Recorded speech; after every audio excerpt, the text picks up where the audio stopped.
So joining me now is the Civil Aviation Minister, Mr. Jyotiraditya Scindia. Thank you very much, Mr. Scindia, joining us live from Hungary. Mr. Scindia, first of all, you've been there for the last couple of days. I'm going to talk about the criticism later, but the point is that how soon do you expect that most of those students from, say, Kyiv and from Kharkiv and all of them are actually going to be able to leave Ukraine and come back safely back home? Pallavi, first of all, thank you for having me. I am currently on the close to the Ukrainian-Romanian border. I am close to about 30 kilometers away from the border at the closest airport called Suceava. I landed here, as you're aware, 2 days ago. And the first thing that we did was to look at the position on the ground. We had 3,000 students in Bucharest, and we had about 1,200 students in Sirkit, which is the border post between Romania and Ukraine. So the first thing that we had to do was to ensure very quick flights out from here for our students who were living in housing centers, awaiting those flights. In the last 2.5 days, we've had 6 flights on the first day. That means about 1,000 students left on the first day. Today, we've had close to about 7 flights from Bucharest, which means almost about 1,500 students have left today from Bucharest. As I mentioned to you, I located this airport, Suceava, along with the Romanian ambassador whilst I was in India before I left. It's very close to the border. It's only 30 kilometers away. So we've activated this airport. And today, 2 Indigo flights have landed in Suceava. I'm joining you on this show after seeing off the first flight from Suceava. And so therefore, these 2 flights will take roughly 450 students out today.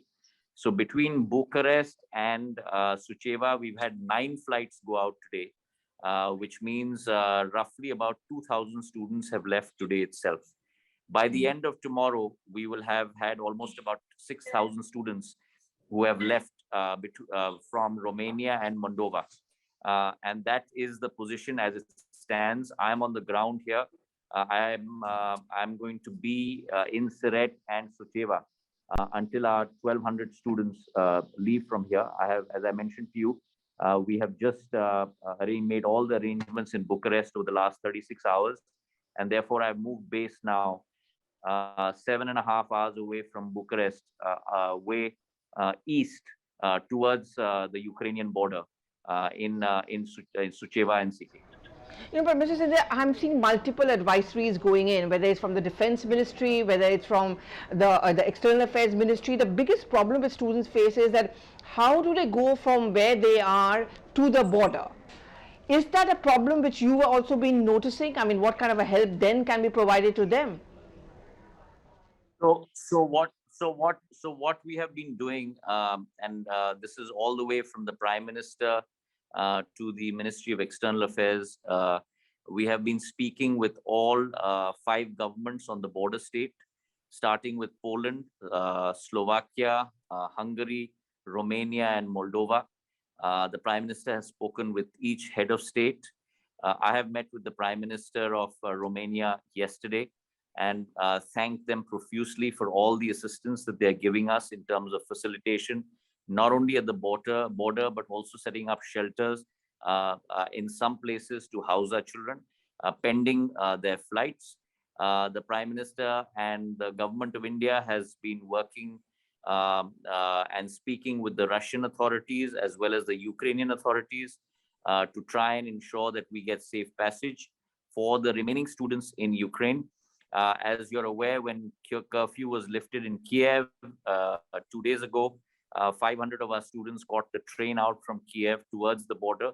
So we are, in a nutshell, we are at it 24/7, straining every nerve to ensure that every child comes back safe. Mr. Scindia, That is our mission, and that's what we are working at day and night. Okay. The Prime Minister has also roped in the Indian Air Force. C-17s are also being dispatched. We have many airlines like Indigo, SpiceJet, Air India. As a Civil Aviation Minister, are you also going to now appeal to all the airlines, increase your flights to these areas so that more and more people can come in? Pallavi, let me tell you that we are ensuring that there is no shortage of flights. Today, for example, let me tell you, I have given you the count for Romania and for in Romania for Bucharest and for Suceava. We've had 9 flights come in to one country, which is Romania. So we've moved out between Bucharest and Suceava today in Romania, close to about 2,000 students alone in one day.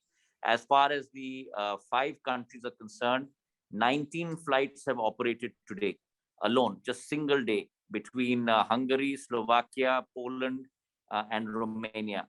And so we have moved close to about 4,000 students in a single day today. And we are going to have 20 flights operating tomorrow. So we are doing this on a war footing. It is my goal, and that's the reason I'm here in Suceava. We have opened this airport up as a location to bring our planes in and fly children back home. Today, 2 flights have come in here. Tomorrow, 4 flights are coming. Okay. So between yesterday and today, we'll have taken all 1,200 students from circuit back to India through Suceava Airport. Okay, now I'm just going to touch upon very briefly before I let you go on the politics of it all. You know, the Parliamentary Consultative Committee met today on the External Affairs Ministry. You know, by and large, every opposition party also supported the government on these so-called evacuation efforts. But 2 points which came across. One is, why couldn't this have been done earlier? Why are you waiting when the situation has become so bad that the students are coming out?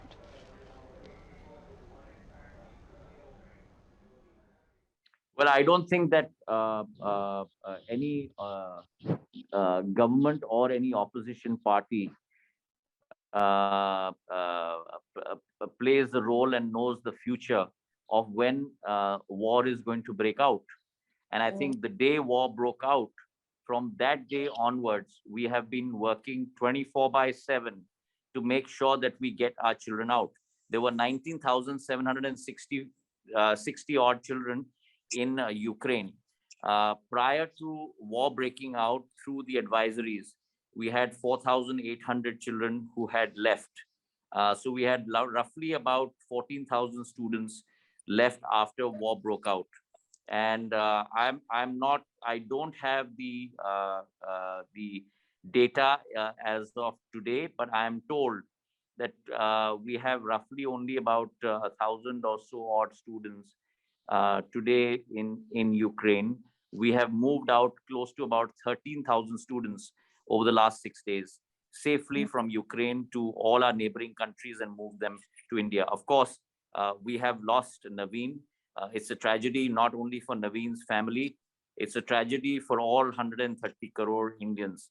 Any single life is completely and totally irreplaceable.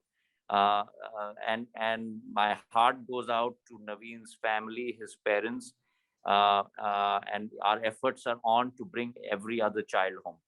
Okay. I mean, we are bang in the middle of elections also in UP, and today I heard comments coming in from, say, Mamata Banerjee. You have Congress leaders. All of them are actually criticizing your government for using this as a PR exercise, to use their words.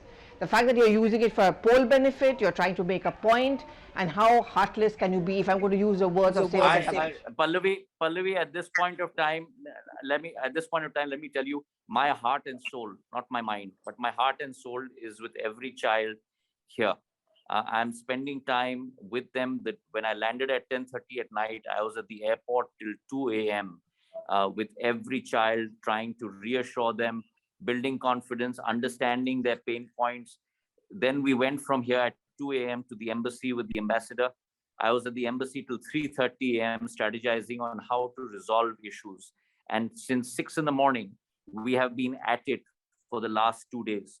And which is why today we've had a total by tomorrow evening of close to 6,500 students safely back home between Moldova and Romania. So my mind is not on the to be very candid with you, not on the elections, not on the opposition, not on the criticism. I have been given a responsibility, I have been given a task, and that is the only thing that I am concentrating on. But this allegation against your entire government and on the BJP that you're using this as a PR exercise, if I'm going to go by the allegations coming in. There are people who, even in times of emergency, want to sit and criticize. That's something that I cannot help. If that is their mental makeup, that when parents and children are in such a difficult situation, as opposed to coming to standing up and saying, electoral issues aside, politics aside, we are with you in every effort. Tell us what you need us to do. We want to help. As opposed to doing that, if there is an ostrich in the sand approach of just criticize, criticize, and criticize, then that's not my mentality.